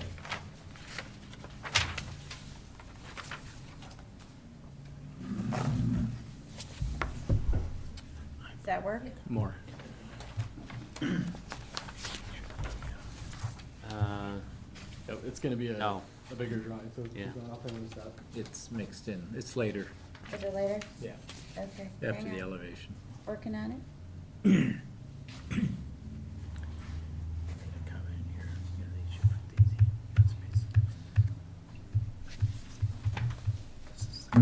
There it is. Okay, so, again, just to give a quick overview, the total development is about 12,000 square foot of commercial space and 101 residential units. What you're looking at is north is up here, you've got Main Street on the bottom of the drawing. You've got Water Street on the left, Madison Street on the right. On the main floor, we've got 6 units that face Water Street. Those are first floor units. On the other side, you've got units on both sides, and those face both the courtyard parking area and Madison Street. All along Middle Street, we have commercial space. Main access to the site is off Cross Street, so we have a parking garage entrance right there, and then a parking lot entrance more towards the middle of the site. Biggest reason for putting it there is one, Cross Street's less busy than the rest, but also that's the lowest part of the site, so that allows us to be about 6 foot lower than we are up on Main Street. So the simple function of that makes it the best place for it. So. We can go to the next plan.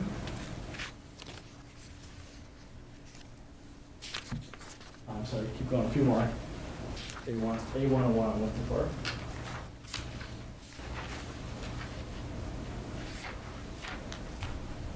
That's all I have. See Do you that have thing? it on the? Yeah, it's on the other. Yep.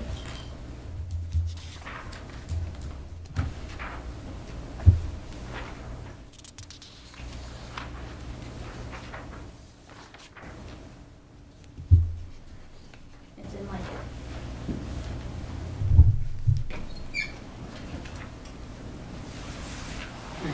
Fabulous. I don't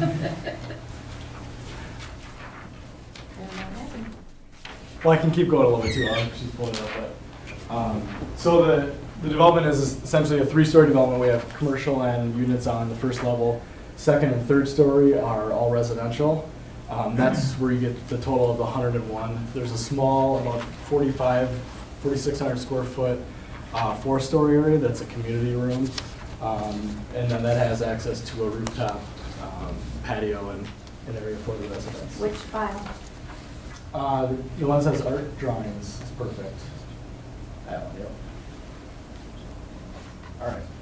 So we'll start here. This is perfect. And going back down to the lower level, so this is the lower level parking garage. It's basically the footprint of the building.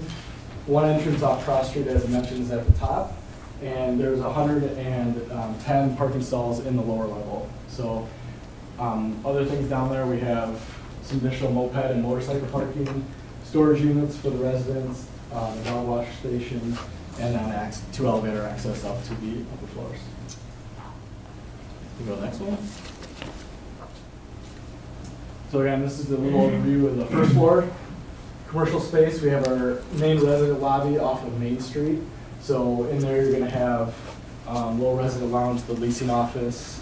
You have a rentable conference room, so to say, or a meeting room, and then access to the upper floors. And then moving to the east are the other commercial spaces. We've provided one sort of break in the building as we get into the elevations and the exterior. Same concepts you saw before, but essentially we've created 3 separate buildings on Main Street to break down the scale of the building. being that it's over 300 feet long. And then moving around the east edge of the site, we have residential units again. No, it's okay. The next 2 floors are all residential, so you can go up to the 4th, it'd be great.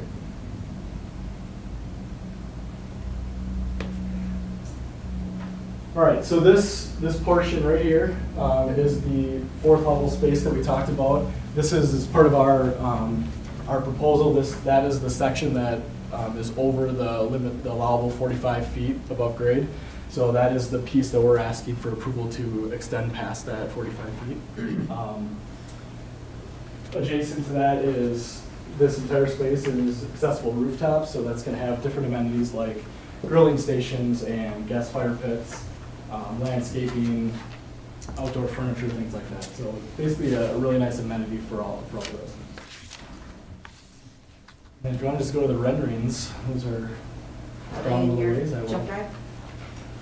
Yeah, it's the next PDF on there. Oh, okay.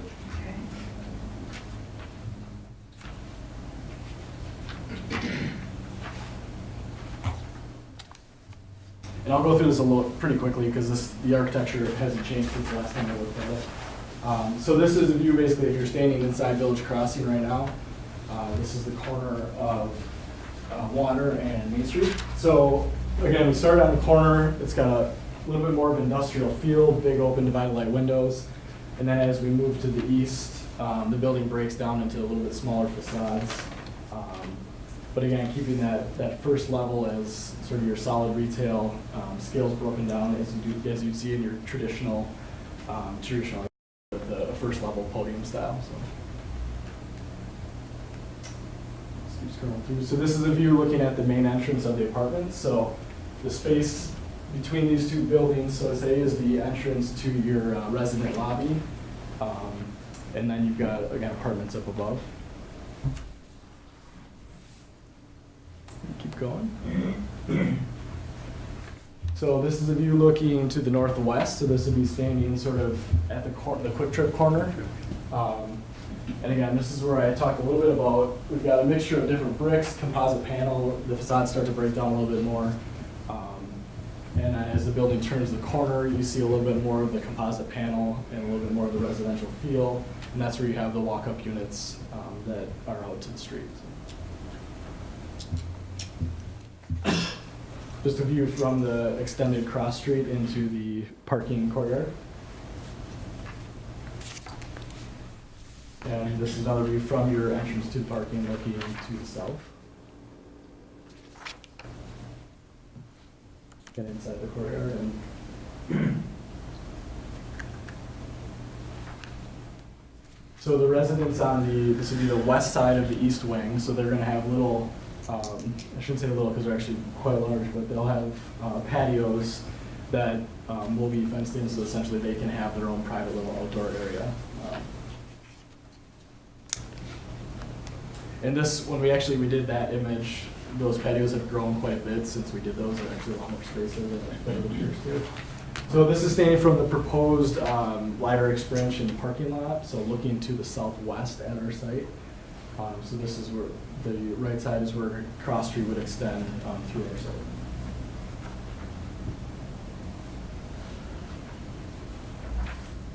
And this is looking at the west facade of this street. And then just an aerial overview of the whole project. So one thing I wanted to point out, this 4-story portion at the closest to the street, it's about 40 feet. So you're essentially not going to see it very well at all unless you're really, really far down Main Street. But the idea is really to have the scale broken down at the street, and we heard this earlier too, and it's just about setting the back and not creating that large presence on Main Street. So that's pretty much the overview. Anything you want to add? There are the materials that we're proposing, 3 different brick colors and 2 different composite panel colors are there, and I can pass them around if anyone wants to see them closer as well. Gary, a public hearing is required, but I think before I go to having a public hearing, if I could just walk you through the staff comments so I can. Sure. The first one is parking, and I provided some additional analysis that was part of in front of your spots tonight. If we apply the parking standards for the village of Waunakee, they won't meet it. They would come up short. But we do have a provision within our code so the planning commission can grant an exception to our parking requirements. In honesty, our parking standards for multifamily haven't been updated in 20-some years, so they're probably outdated. So working with Ed, and then also working with our neighboring community, City of Middleton, I applied a couple different standards, using Ed's industry standards and then applying the City of Middleton standards. If we use the City of Middleton standards and really, which really mirror what Ed was proposing, we use a requirement of 1 stall for the studios, 1.5 stalls for the 1 bedrooms, and then 2 stalls required for the 2 bedrooms or more. This actually comes up to a requirement of 161 residential parking stalls, and by coincidence, I think that this actually equals the number of bedrooms in this particular project. The commercial, using the RIDE standards, we're required to have 55 stalls, and so that would make a requirement of 217 stalls. Now, many communities will allow for it, and I think the industry will allow for it, is that you'll have a reduction in parking stalls that are required when you have shared uses, knowing that there's some overlap and underuses of parking stalls when you have different times that a particular business is going to need those parking stalls. We're proposing a reduction of 7.5% of the parking stalls that would be required as part of the shared requirement, or the shared reduction. And then the biggest issue is, even with that reduction, they would be short. What we're really proposing, I think you can actually see it on that particular lot. I don't think who's got the pointer, but you can point where the Talk about the remote lab. The northeast, Yeah, the rock. the northeast corner. Yeah, as part of the library project, the village is proposing to construct 66 overflow parking stalls as part of the library project on Cross Street Extended. It would be on the opposite side of 6 Mile Creek than the library, with the understanding this would be a shared parking arrangement that would be used for the library for overflow purposes, and then also used for potentially residential parking for the complex. And we had come up with the concept of restricting the parking to 2 hours, 2-hour limit between the hours of 9 a.m. to 6 p.m. to prevent any long-term parking of those particular uses. Using a percentage of those as, so if we only used, as an example, I only used 75% of the 66 stalls, that would give us 50 stalls. With those combinations, they are coming up with 217 stalls that would be provided, with 201 stalls that would be required, so they'd actually be over by 16 stalls. And then I also want to point out that there's some additional parking that's independent of this project for the Cross Street extension. That'll be part of the downtown development, and then some additional parking along the side roadway. So with regard to the parking, staff recommends approval of the parking exception based on the above analysis, with the condition the developer and the village reach terms on for the library parking lot. What we envision is part of the developer's agreement that will have come up with the terms in terms of cost sharing the construction of the parking lot, as well as the long-term maintenance of that particular parking lot. So that deals with the parking. The second issue is that there are some technical issues outlined in the Strand letter. We're asking that those be satisfied completed to the satisfaction of the village engineer, that the approval by the utility manager, all utility-related issues. I think we worked through all those, but we just want to make sure that Tim feels comfortable with the exact location of all the easements that have been requested. There is noting out that all the signage will have to be come back in front of the Planning Commission. I know they've worked hard with the fire department to resolve a couple of the fire department issues, so we'd ask that you incorporate all the fire department comments that were passed out as part of the meeting tonight. One issue that President Zellner had discussed, and I'll leave it up, I think up to the board unless the Planning Commission wants to insist on it, is the completion of traffic impact analysis. There was a couple different phases that Strand had proposed. What I would ask is that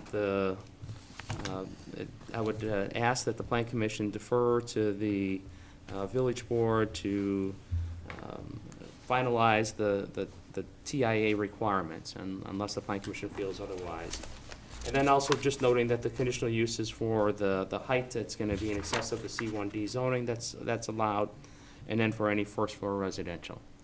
So that's it for terms of staff comments, Gary. So I think you could hold the public hearing, and then we can follow that up with answer any questions that somebody might have. Okay. At this time, we'll open the public hearing. Is there anybody in the audience that has comments? I do. If you just give us your name and address. Sharon Saxby, 5 Village Homes Drive. We feel that our value of our property with this addition is just going to plummet because of the traffic. The size of the building is mammoth.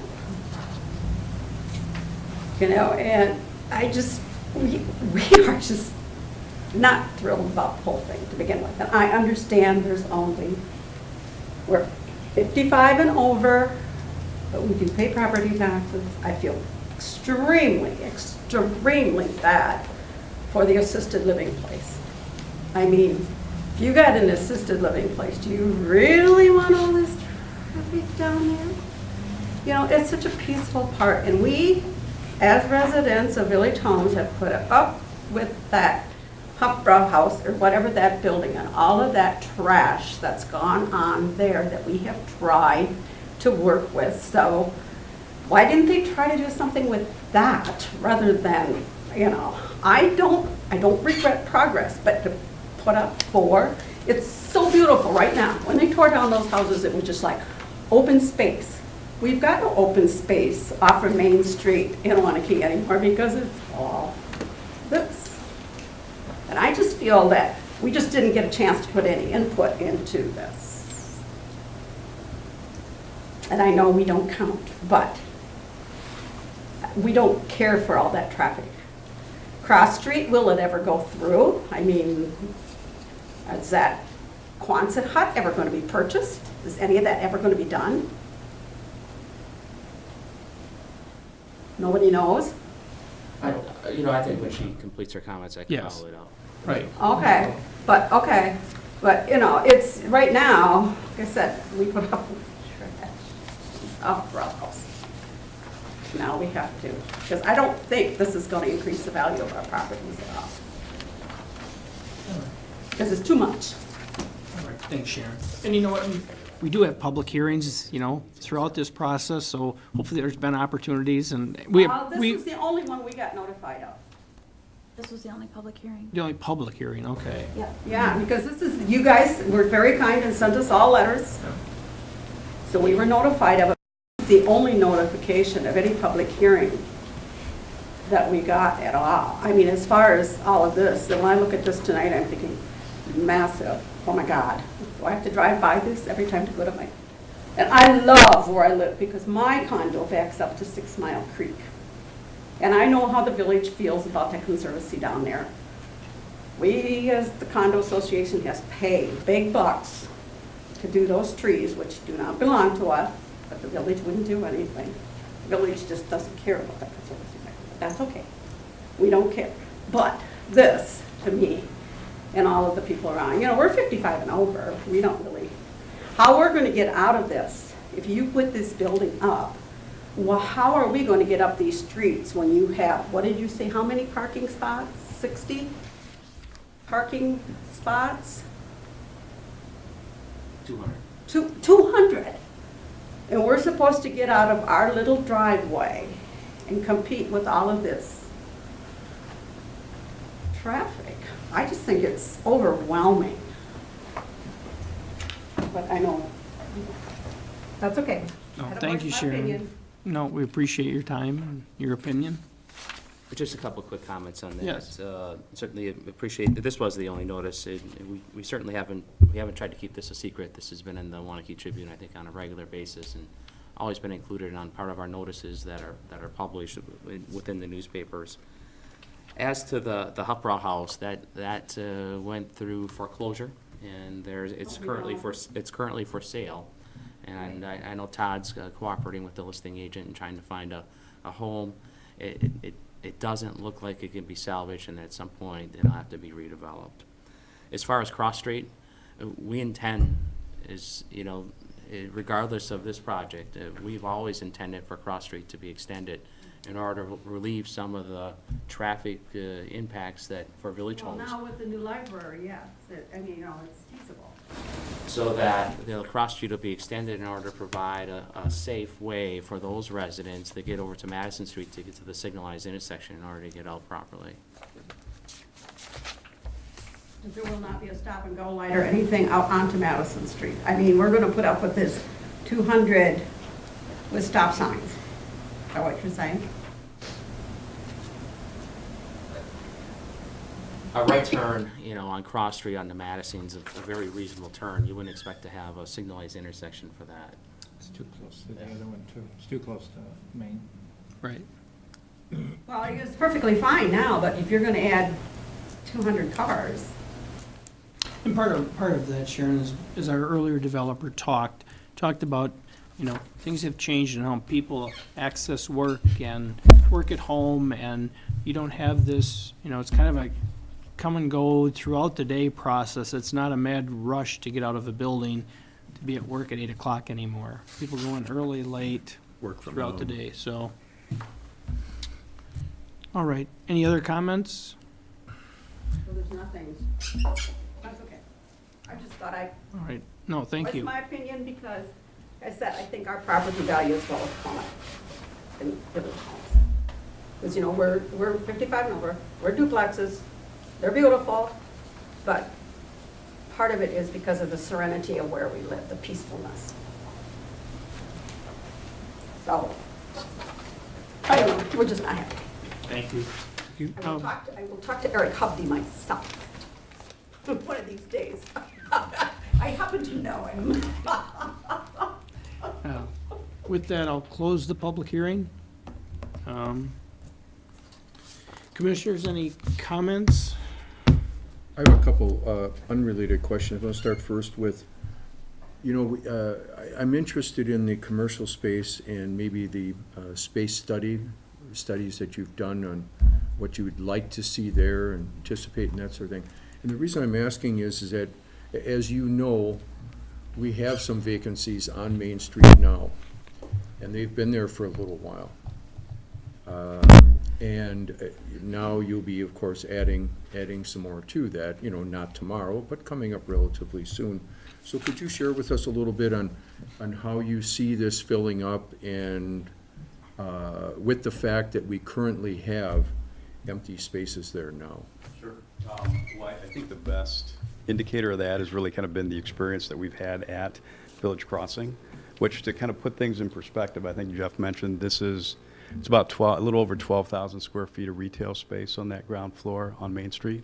Village Crossing is 36,000 square feet, 24,000 square feet of retail on the ground floor, and another 12,000 square feet of office, commercial space, professional space upstairs. And to be honest, when we first put that plan in place, we had some concerns, in particular about the second floor. Because I actually live in Middleton, and and Terrence knows this, sometimes second floor office space is clearly more difficult to lease. But what's been really interesting is that the village of Waunakee is highly entrepreneurial, and we've found a lot of locally grown companies expressing interest in that, not only in that second floor space, but if you think about the retail space that's been leased, Echo Salon, Red Barn, Lone Girl, those are all folks that live here in your community.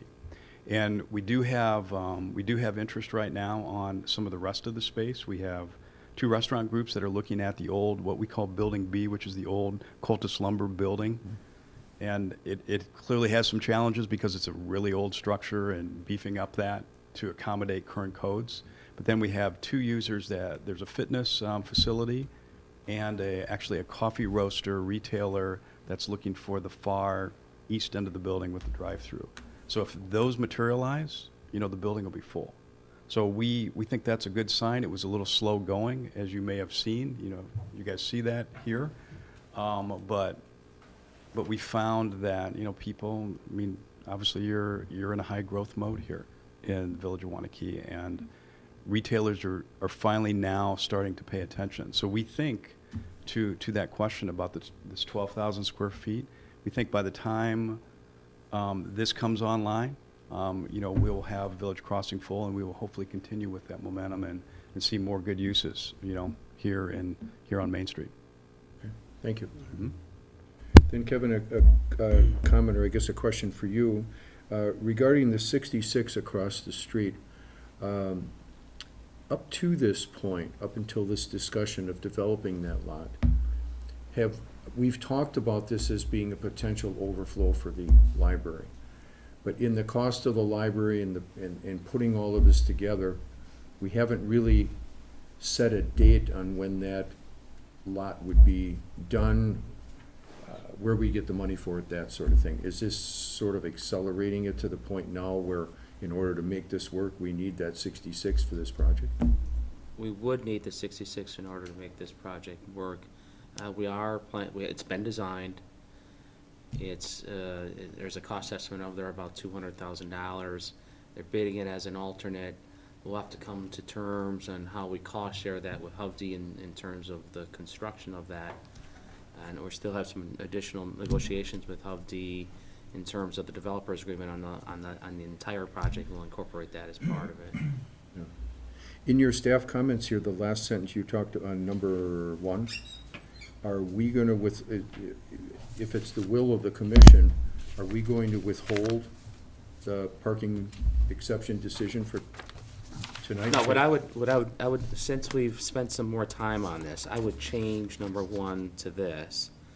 Staff recommends approval of the parking exception based on the analysis with the condition the developer and the village reach terms for the library parking lot. So it's a condition of approval that he comes to terms with the village board. Yep. In terms of negotiating the cost of that Right, additional and that would make sense, because like you say, without it, we'd have to severely change our guidelines. I mean, 66, a lot of stalls, you can't just say we're not gonna do it and make an exception, so, okay. I was a little unclear because it, Yeah, it was revised after the Okay. packet went out. oh, okay. My fault. Well, if that's the worst thing you ever did, that's fine. Then one last thing, we talk about 2-hour enforcement. As we talked about the Moravian project and who enforces that and who's gonna do it and that sort of thing, I'm not asking you to give the cure-all for all this, but the 2-hour parking enforcement, to me, looks like something that it's gonna take some time, effort, and money to do.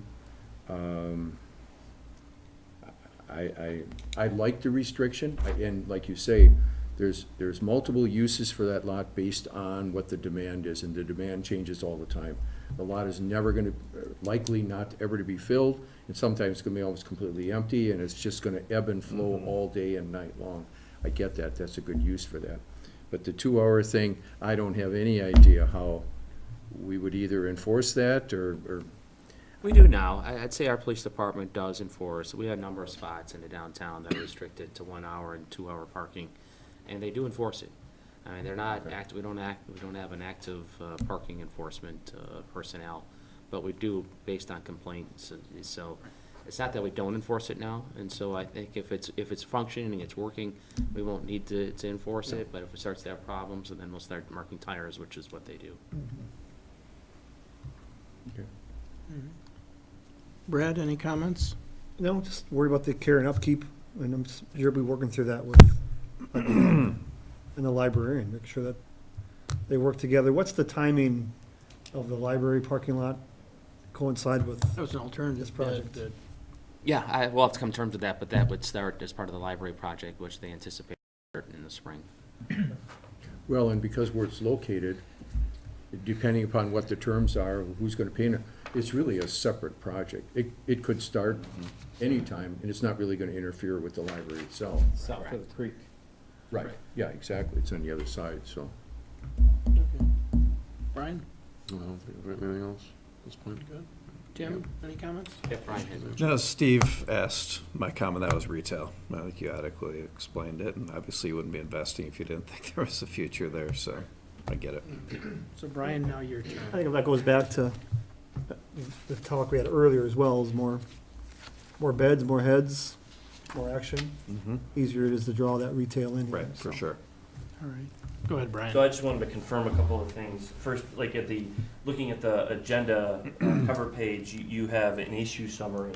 And I just wanted to, I'm not suggesting that we add it all to the motion on this. I just wanted to make you aware of the fact that as this project moves forward, what the village board is gonna have to do is it's gonna have to discontinue the right-of-way to the north. And then there's going to be then the cross-street extension that's going to be completed. Just wanted to make you aware that that's essentially a result of the action that you're taking tonight, but it's ultimately going to be a village board action.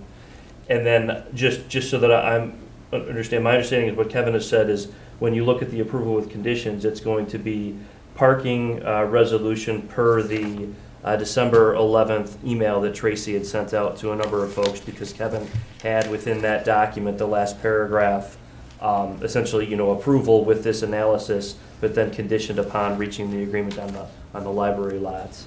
And then Kevin had added a fifth point regarding the consideration of the fire department comments. And then, Kevin, I'm gonna say something here, but you correct me if I'm wrong.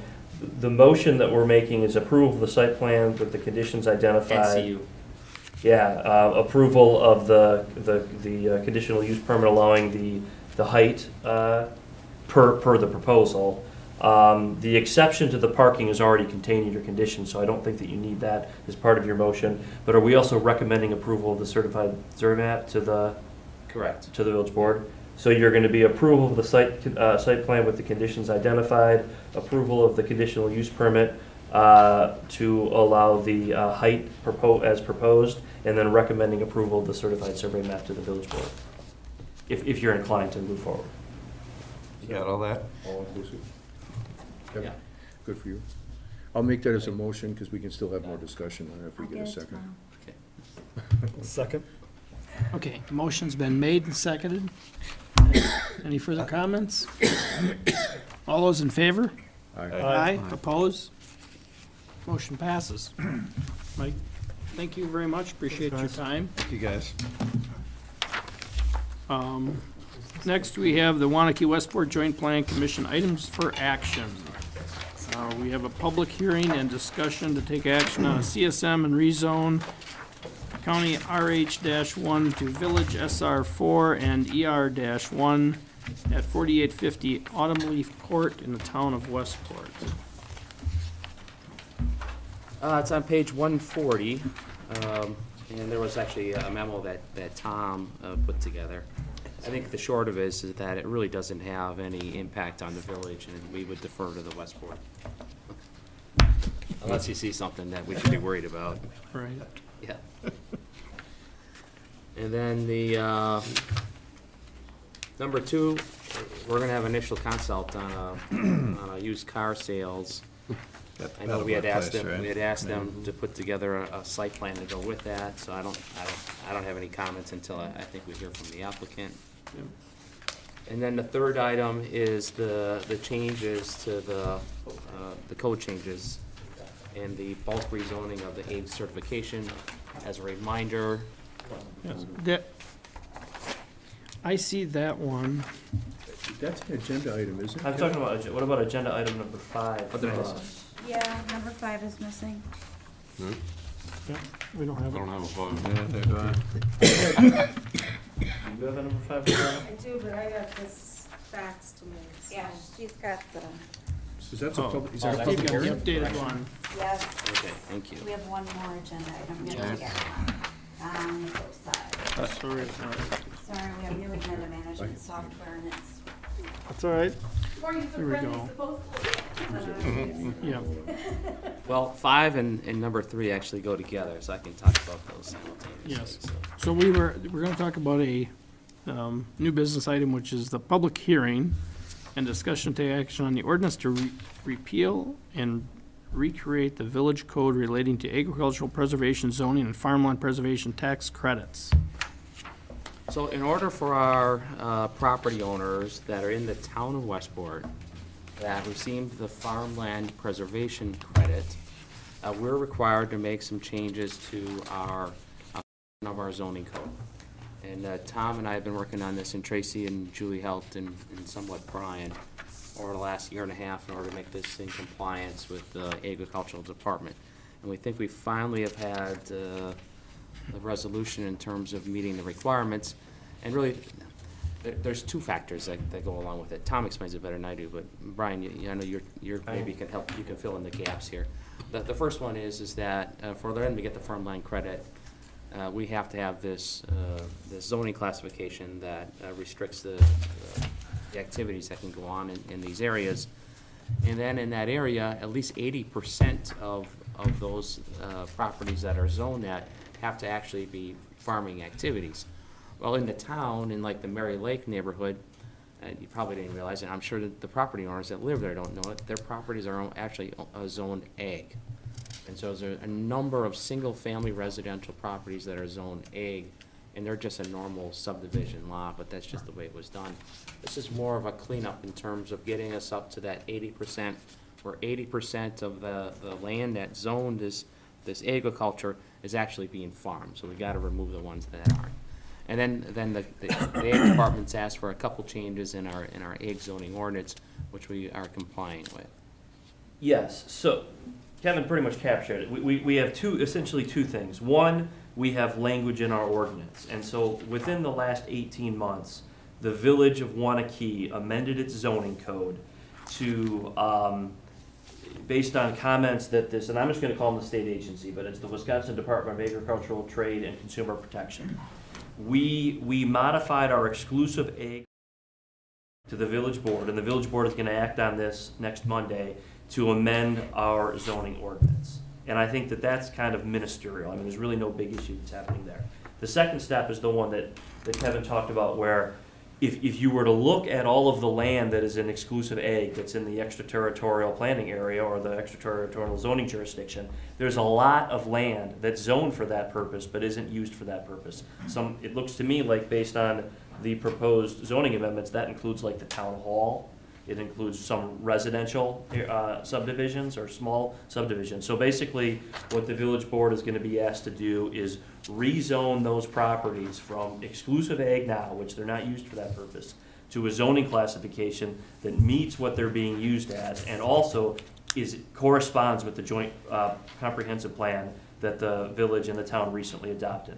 So there's not a downside to the village to doing this. It's not preventing, just because this stuff is getting rezoned now, if you look at it, some of it's just getting rezoned into Ag 1 out of exclusive ag. And in fact, some of that area may be future growth area for us. But the fact that it's gonna be rezoned now is not hurting the village in any way. It's just making it so that 80% of the land that is an exclusive ag is actually be using for that purpose so that they can get the tax credit. So those are the two things. And while not required to provide individualized notice to all these property owners that are being zoned, we did. We provided an information letter. And then Tom and I are holding a public information meeting tomorrow from 4 o'clock to 5:45. Most of the people that had questions have already called the town and worked through those.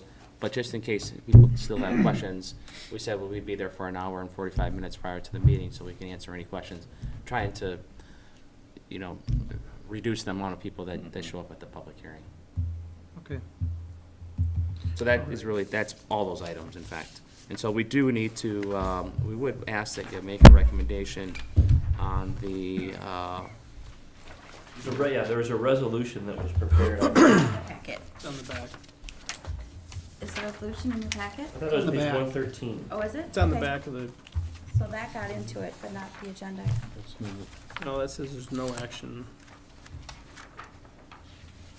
So we don't have a recommended motion, do we? Well, here, I can give you this one. This is what I have. I had one on the website. I printed it off. This is just a resolution. Approval of that resolution would be, and that's just then recommending to the village board that we amend our zoning code. yeah, 149. On page 113. Right. I mean, I can read this. Numbering is Can- all off. Yeah, just read it, would you? Resolution recommending approval of the ordinance to repeal and recreate sections 113 through 859 AC and 133, 860, 12. Village Code relating to agriculture preservation zoning and farmland preservation tax credits. Finding it to be the public interest, the Plan Commission of the Village of Waunakee, Dane County, Wisconsin resolves as the following. 1, the County A1 Agricultural District exclusive Waunakee Village Code is not currently certified by the Wisconsin Department of Ag, Agricultural Trade and Consumer Protection for property owners in that district to receive Wisconsin Farm Credit, tax credit. The Wisconsin Department of Agricultural Trade and Consumer Protection has advised that if the changes are approved, the Waunakee, Westport, Joint Plan and ETZ areas can be certified for that tax program. And 3, the Plan Commission has reviewed this ordinance and after public hearing recommends that the village board adopt this ordinance.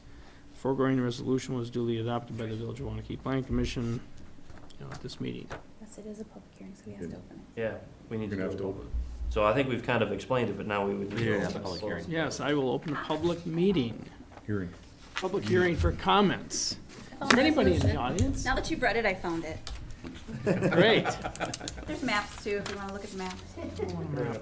Okay, this look like there's. Those Technology maps, is so the great. map is showing the areas that are going to be rezoned as part of this process. The resolution that you just read is the one that's the recommendation to the village board that we change the terminology within our code. So it actually is 2 separate items, but I think it's just on the rezonings themselves, because we're in the extraterritorial zoning area, I think it's just the joint plan commission. Joint plan is the planning commission, and the village board needs to do it. Okay, so I'm gonna close the public hearing at this time. So is there a motion? So Brian, the motion would be to recommend the resolution that. I think the motion is to approve the resolution that Gary just read. Motion to approve the resolution that temporary chairman, Mr. Gary Hersberg, has just read to us, word for word. Is there a second? Second. All right, motion made and second. All those in favor? Aye. Opposed? Motion passes. Thank you, Brian. Sorry about that. We got a month to work out the bugs, right? All right. Any other comments at all from joint plan? Are we good? We're good. All right, need another motion? Motion to adjourn. Second. Motion been made and second to adjourn. All those in favor? Aye. Thank you. Thank you, everyone.